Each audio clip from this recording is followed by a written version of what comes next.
बिस्मिल्लाहिर्रहमानिर्रहीम। I am Faisal Mahmood from YouTube channel simple physics.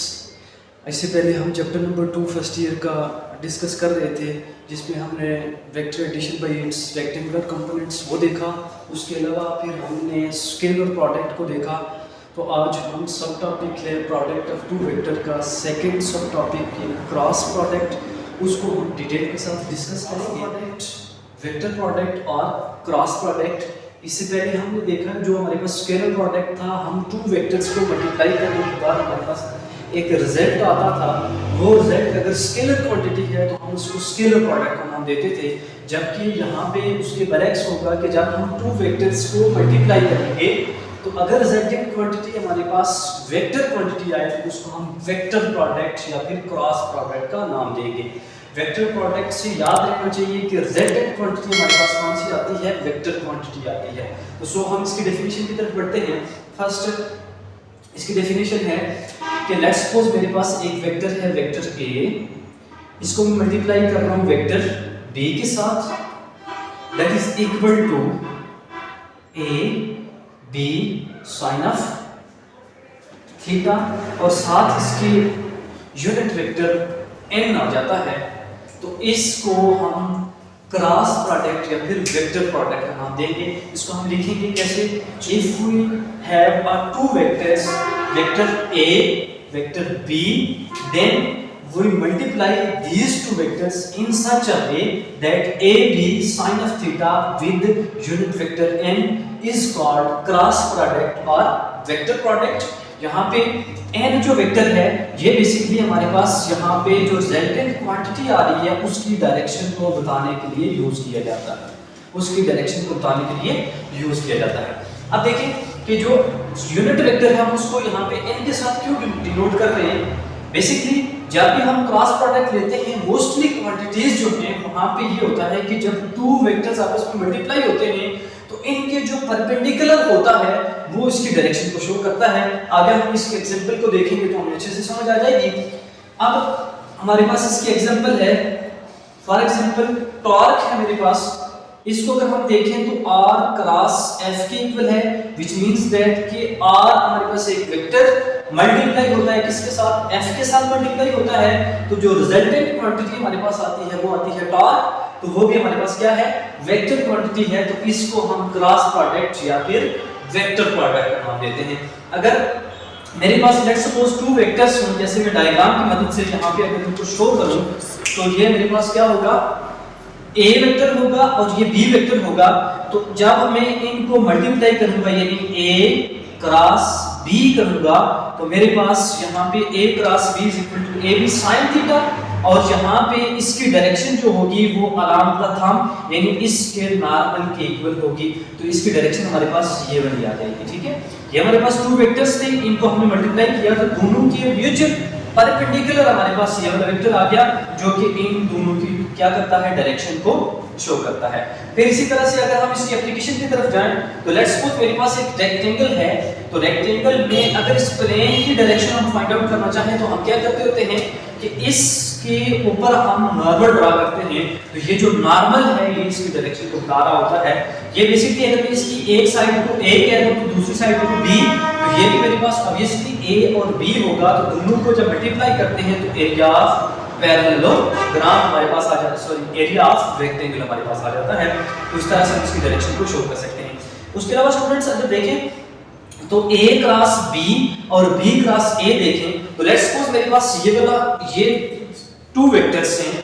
तो अगर मैं इसको A कहता हूं और इसको मैं B कहता हूं तो यहाँ पे A से B की तरफ मैं जो प्रोडक्ट लूंगा तो ये जो थर्ड मार्कर है इसकी डायरेक्शन को बता रहा है कि इनका जो क्रॉस प्रोडक्ट है उसकी नॉर्मल वेक्टर हमारे पास ये वाला है। फिर इसी तरह से अगर मैं B से A की तरफ देखूं तो B से A की तरफ यूं इस तरह से काम करेंगे तो हमारे पास डाउनवर्ड इसकी डायरेक्शन शो होगी कि जो डाउनवर्ड इस जो रिजल्टेंट क्वांटिटी आ रही है उसकी डायरेक्शन डाउनवर्ड है, जबकि दोनों वेक्टर्स के हमारे पास क्या है, परपेंडिकुलर है। यहीं से हमने देखा कि जो A क्रॉस B और B क्रॉस A दोनों में A B और B डिफरेंट आ रहे हैं। किसकी वजह से, डायरेक्शन की वजह से। A की डायरेक्शन अपवर्ड है और A की डायरेक्शन क्या है, डाउनवर्ड है। ठीक है। अब यहाँ से इससे अब हम इसकी कैरेक्टरिस्टिक्स की तरफ चलते हैं। जैसे स्केलर प्रोडक्ट का हमने देखा, तो यहाँ पे नॉन कम्यूटेटिव फर्स्ट इसकी जो कैरेक्टरिस्टिक है वो ये है कि अगर हमारे पास टू वेक्टर्स हो तो उनको अगर हम मल्टीप्लाई करते हैं a क्रॉस b करते हैं, ठीक है। तो इसी तरह से फिर इन्हीं वेक्टर्स की मैं सिचुएशन को चेंज कर लेता हूँ, यानी b क्रॉस a कर देता हूँ, ठीक है। तो यहाँ पे b क्रॉस a लिखूं तो ये a cross b is not equal to b cross a। ये इसके इक्वल क्यों नहीं होगा कि जैसा कि अभी हमने देखा कि जब a से b की तरफ जाते हैं तो डायरेक्शन इसकी अपवर्ड आती है, और b से a की तरफ जब इसको मल्टीप्लाई करते हैं तो उसकी डायरेक्शन इसकी क्या हो जाती है, अपोजिट हो जाती है। तो सो ये जो वेक्टर प्रोडक्ट है, ये क्रॉस प्रोडक्ट है, तो नॉन कम्यूटेटिव है, यानी कम्यूटेटिव प्रॉपर्टी को सेटिस्फाई नहीं करता। हाँ, अलबत्ता a cross b is equal to, ये इक्वल हो सकता है कब, जब a b क्रॉस a लिखें साथ में इसके नेगेटिव साइन आ जाए, और ये जो नेगेटिव साइन होगा ये इसके नॉर्मल वेक्टर की डायरेक्शन को क्या कर देगा, चेंज कर देगा। लेट्स सपोज ये मेरे पास टू वेक्टर्स थे तो इनकी डायरेक्शन डाउनवर्ड आ रही थी, ये b था और ये मेरे पास क्या था, a वेक्टर था। तो इधर से मैंने b क्रॉस a किया तो डायरेक्शन इसकी क्या थी, डाउनवर्ड थी। जबकि मैंने इसका नेगेटिव साइन लिया तो इसका मतलब ये है कि इसकी डायरेक्शन क्या होगी, अपवर्ड होगी। तो so a cross b is equal to minus b cross a आ गया। फिर उसके बाद टू वेक्टर्स की अगर हम बात करें और टू वेक्टर्स आपस में क्या हो, पैरेलल हो। लेट्स सपोज मेरे पास एक a वेक्टर है जिसकी डायरेक्शन मेरे पास ये है, और इसी तरह से मैं वेक्टर b ले लेता हूं और वेक्टर b की डायरेक्शन भी इसकी क्या है, सेम ही है। तो जो दोनों का जब मैं प्रोडक्ट लूंगा, यानी क्रॉस प्रोडक्ट लूंगा, तो उस टाइम मेरे पास क्या आ जाएगा, यानी a cross b that is equal to a b sin। अब यहाँ पे थीटा जब ये दोनों आपस में पैरेलल हैं तो थीटा मेरे पास क्या आ जाएगा, 0 डिग्री आ जाएगा। तो सो ये सारे का सारा मेरे पास क्या हो जाएगा, 0 डिग्री आ जाएगा। यहाँ से हम अगर देखें तो बेसिकली अगर यूनिट वेक्टर्स को देखें जो कि कोऑर्डिनेट सिस्टम के अंदर आता है, जैसे i, j और k, ये तीनों कोऑर्डिनेट सिस्टम के अंदर हैं। अगर मैं i क्रॉस i कर दूं व्हिच मींस दैट कि टू पैरेलल वेक्टर्स लूं तो i cross i, j cross j, k cross k is equal to 0। तमाम यूनिट वेक्टर्स जो कोऑर्डिनेट सिस्टम के अंदर मौजूद होते हैं इनका इटसेल्फ जो प्रोडक्ट होगा, क्रॉस प्रोडक्ट, वो इक्वल टू 0 आ जाएगा। अब अगर हम मैक्सिमम रिजल्ट की तरफ चलें जो कि क्रॉस प्रोडक्ट होता है, उसमें परपेंडिकुलर, अगर मेरे पास टू वेक्टर्स हों और एक दूसरे के वो क्या हों, परपेंडिकुलर हो। लेट्स सपोज ये मेरे पास a है और ये मेरे पास b है, ये दोनों वेक्टर्स आपस में मल्टीप्लाई हो रहे हैं तो साइन 90 डिग्री का एंगल हमें दे रहे हैं। कितने डिग्री का एंगल दे रहे हैं, 90 डिग्री का। तो साइन 90 डिग्री हमारे पास 1 के इक्वल होता है, मैक्सिमम एंगल होता है। तो सो इसका जो हमारे पास प्रोडक्ट आ जाएगा वो क्या होगा, मैक्सिमम होगा। अब अगर हम इसको कोऑर्डिनेट सिस्टम से यूनिट वेक्टर से देखें तो i cross j is equal to k, j cross k is equal to i, और फिर इसी तरह से k cross i is equal to j होगा। यानी हमारे पास यहाँ पे जो टू वेक्टर्स आपस में मल्टीप्लाई होंगे, ये i है और ये j है, तो दोनों मल्टीप्लाई होके इनकी जो डायरेक्शन आएगी वो k के अलाम होगी, k के अलाम होगी, जैसे कि यहाँ पे मैंने लिख दिया। फिर अब अगर मैं यहाँ पे देखूं तो जो i, j और k है, ठीक है, जब हम चलते हैं किस में, एंटी क्लॉकवाइज चलते हैं, ठीक है। तो क्लॉकवाइज और एंटी क्लॉकवाइज को देखते हुए हम ये जो थर्ड हमारे पास जो डायरेक्शन की क्वांटिटी आती है k और j, यानी i से जब हम j की तरफ जा रहे हैं तो उस टाइम हमारे पास पॉजिटिव के साथ आएगा, और j से k की तरफ जब हम जा रहे हैं तो उस टाइम पे हमारे पास क्या आएगा, पॉजिटिव आएगा, यानी एंटी क्लॉकवाइज। और फिर जब अगर क्लॉकवाइज आए यानी j क्रॉस i कहें, j cross i that is equal to minus k, और फिर इसी तरह से k cross j is equal to minus i, और फिर नेक्स्ट की अगर हम देखें तो वो भी हमारे पास क्या बन जाएगा, नेगेटिव साइन के साथ आ जाएगा। अब इसकी जो लास्ट कैरेक्टरिस्टिक है, आपके सामने मैंने वेक्टर लिखा, वेक्टर a जिसके तीन कंपोनेंट्स हैं, axi plus ayj plus azk, और इसी तरह से b is equal to bxi plus byj plus bzk।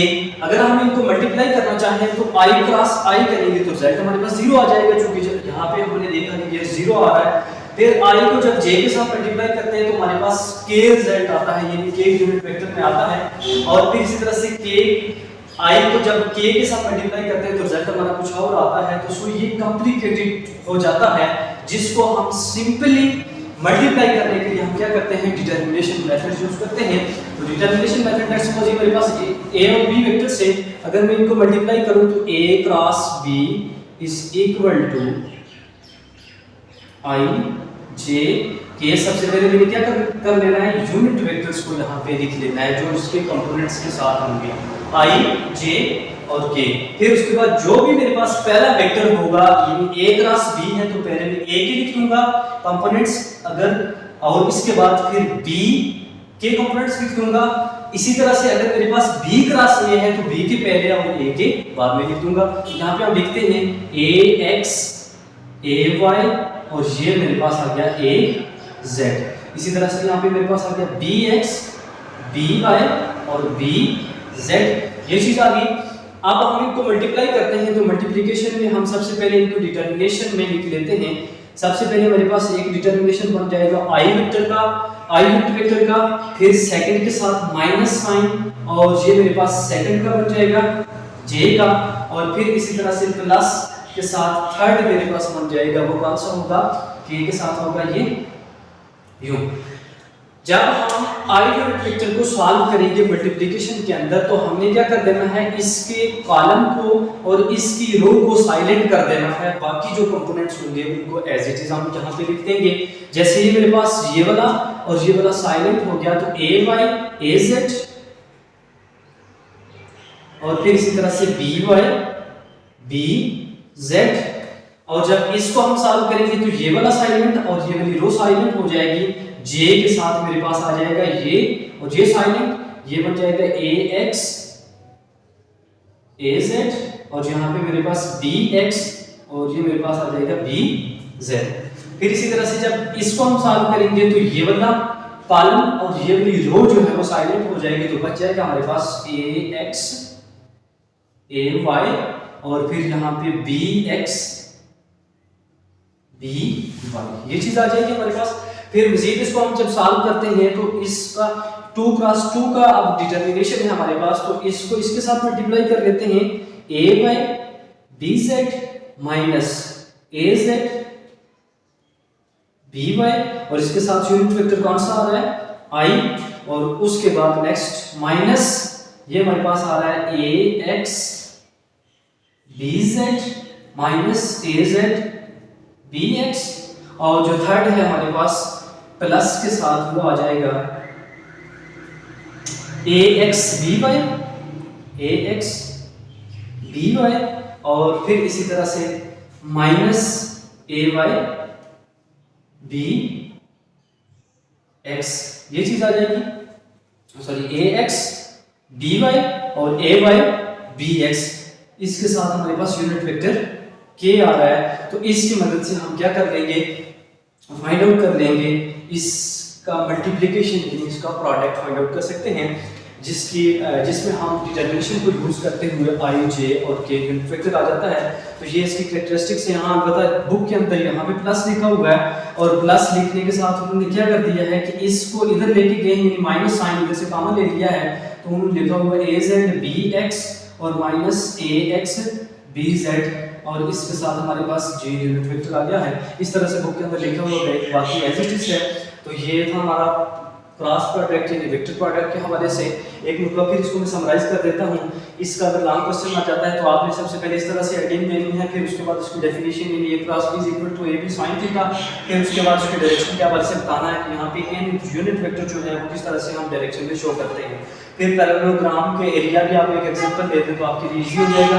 फिर उसके बाद हम कैरेक्टरिस्टिक्स की तरफ चलते हैं, तो कैरेक्टरिस्टिक्स में हमारे पास आ जाता है सबसे पहले नॉन कम्यूटेटिव, फिर उसके बाद पैरेलल आ जाता है, फिर उसके बाद परपेंडिकुलर जिसको हमने डिटेल के साथ डिस्कस किया, और लास्ट में हमारे पास प्रोडक्ट आ जाता है। और तो प्रोडक्ट को हम इस तरह से सॉल्व करते हैं, तो इस तरह से हमारा 5 मार्क्स का क्वेश्चन हो जाता है।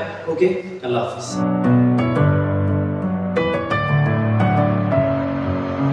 Messing with my head, I get